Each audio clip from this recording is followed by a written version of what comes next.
And so he's telling them, make sure that you understand that you need to be willing to be taught, and you almost need to be a reluctant teacher in the sense that I'm only doing this because I'm compelled to do this. Because getting up there and just speaking, and you can say the wrong thing. He says in verse 2, for in many things we offend all. If any man offend not in word, the same is a perfect man, and able also to bridle the whole body. You know, the more you talk, the more opportunity there is to stick your foot in your mouth and to say the wrong thing. It's just the way it is. And so me standing up here for an hour on Thursday or for 45 minutes on Thursday or Sunday, that gives me more opportunity to say things that are wrong. And every now and then you're going to say something that just comes across the wrong way. And it's a perfect man that doesn't say something at some point that isn't taken the right way. I can look back on my ministry and think, I wish I'd have never said that.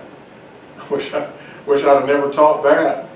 You know, I thought I knew what I was talking about and didn't know what I was talking about. And you just pray for the mercy of God and acknowledge to God that you've said things that you shouldn't say. But the point is that when he says about being slow to speak, again he brings that back. He said, listen, this little tongue will get you in more trouble than anything else.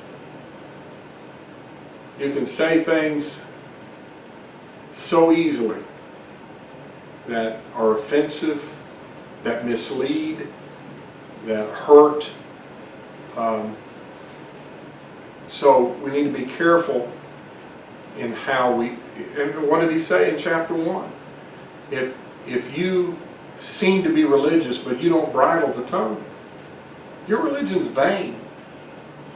You know, you're not, there's no, and so we all have to work on on what we say. And you know, I remember Jim Simbala, the pastor of Brooklyn Tabernacle, spoke at our assembly one year, and he said, you know, alcohol and all that, that's bad. He said, but I've never seen a church destroyed because one of its members drank. He said, but I've seen churches destroyed because of somebody's tongue. Now, he wasn't downplaying the one. What he was doing is saying, this thing here, boy, can cause a lot of problems. And it has through the years. And so we have to all take it upon ourselves. God, help me. Let the words of my mouth be acceptable in your sight, the psalmist said. He said, behold, we put bits in the horses' mouths, that they may obey us, and we turn about their whole body. You put that little bit in that horse's mouth, is big. You know, horses scare me because they're so big. You know, you don't think about it until you start to get on one, and you think, man, this thing throws me off. It can hurt you in a heartbeat. They're so powerful.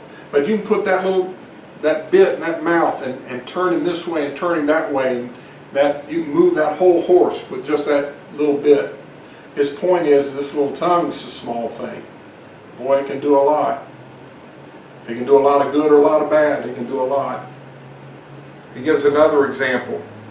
In verse 4, he says, behold also the ships, which though they be so great, and are driven of fierce winds, yet are they turned about with a very small helm, whithersoever the governor or the captain listeth.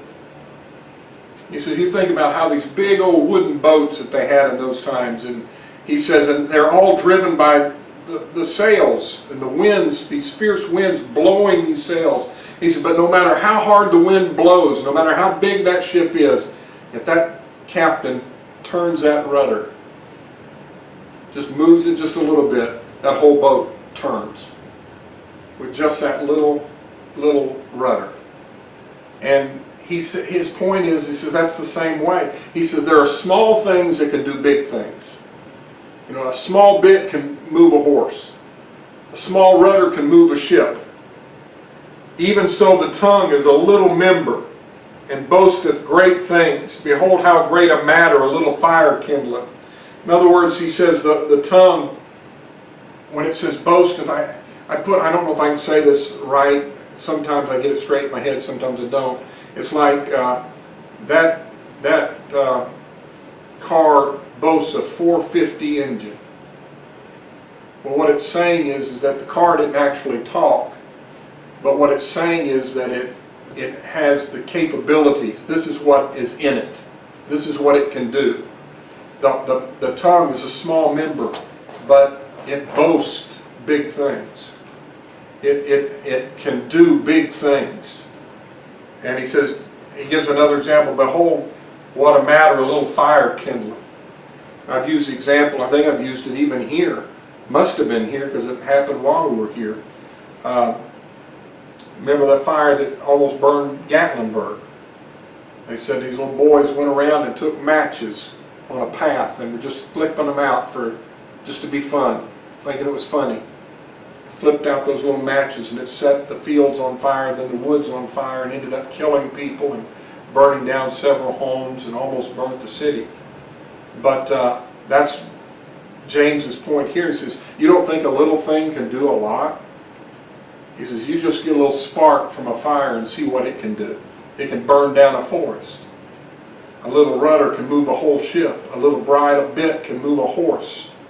And he says, and the tongue is a little member, but it can do a lot of things. It can do a lot of harm. So again, that's why he says, be swift to hear and slow to speak. He says, behold how great a matter a little fire kindleth, and the tongue is a fire. It is a world of iniquity. You ever heard somebody say, boy, you're in a world of hurt? You're talking about there's a whole bunch of it. There's a world of iniquity in the tongue. The tongue is a fire. So is the tongue among our members, that it defileth the whole body. Defiles the whole body. Just saying something defiles you. Defiles your whole being. Just your speech. And setteth on fire the course of nature. Sets the world on fire. And it is set on fire of Gehenna, of hell itself. People underestimate how much damage that can do. That's why he says, be slow to speak. Be careful, because your words can have a tremendous effect. Every year you read about some kid that killed himself because of cyberbullying. People, you hear about little girls that somebody spread rumors about them. And just words. But it destroyed that girl's reputation, destroyed her image. And she couldn't take it. Kills herself over that. Don't say the tongue can't do a lot of damage. It can do a lot of damage. The church needs teachers, but it needs teachers that teach the right thing.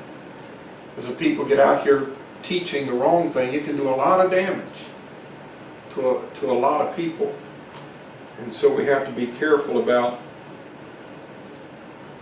how we talk, how we speak. He says in verse 7, for every kind of beasts and of birds and of serpents and of things in the sea is tamed, and hath been tamed of mankind. We got all these animals out here, and we can tame them all. Give us a chance. No matter how big the animal is, we can bring it under control and tame it. You can take a polar bear and tame a polar bear. You can tame a lion if you're given enough opportunity and chance to do it. You can tame it. But he says, but the tongue can no man tame. It's an unruly evil, full of deadly poison. When he says that deadly poison, he's got in that idea of that spitting cobra. It just spits that poison in the eyes of its victim.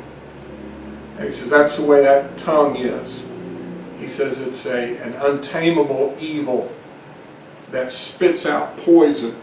The Bible talks about the poison of asps is in their mouth. Boy, that can happen. People just poison other people. Poison them with wrong words, poison them with hurtful words. Words are important, and we've got to make sure that we don't let this tongue say things that it shouldn't say, and better not, you know. That's one of my favorite quotes. What is it? Is it Mark Twain that said it? Better to be silent and be thought a fool than to open your mouth and remove all doubt. You know, so that's be slow to speak.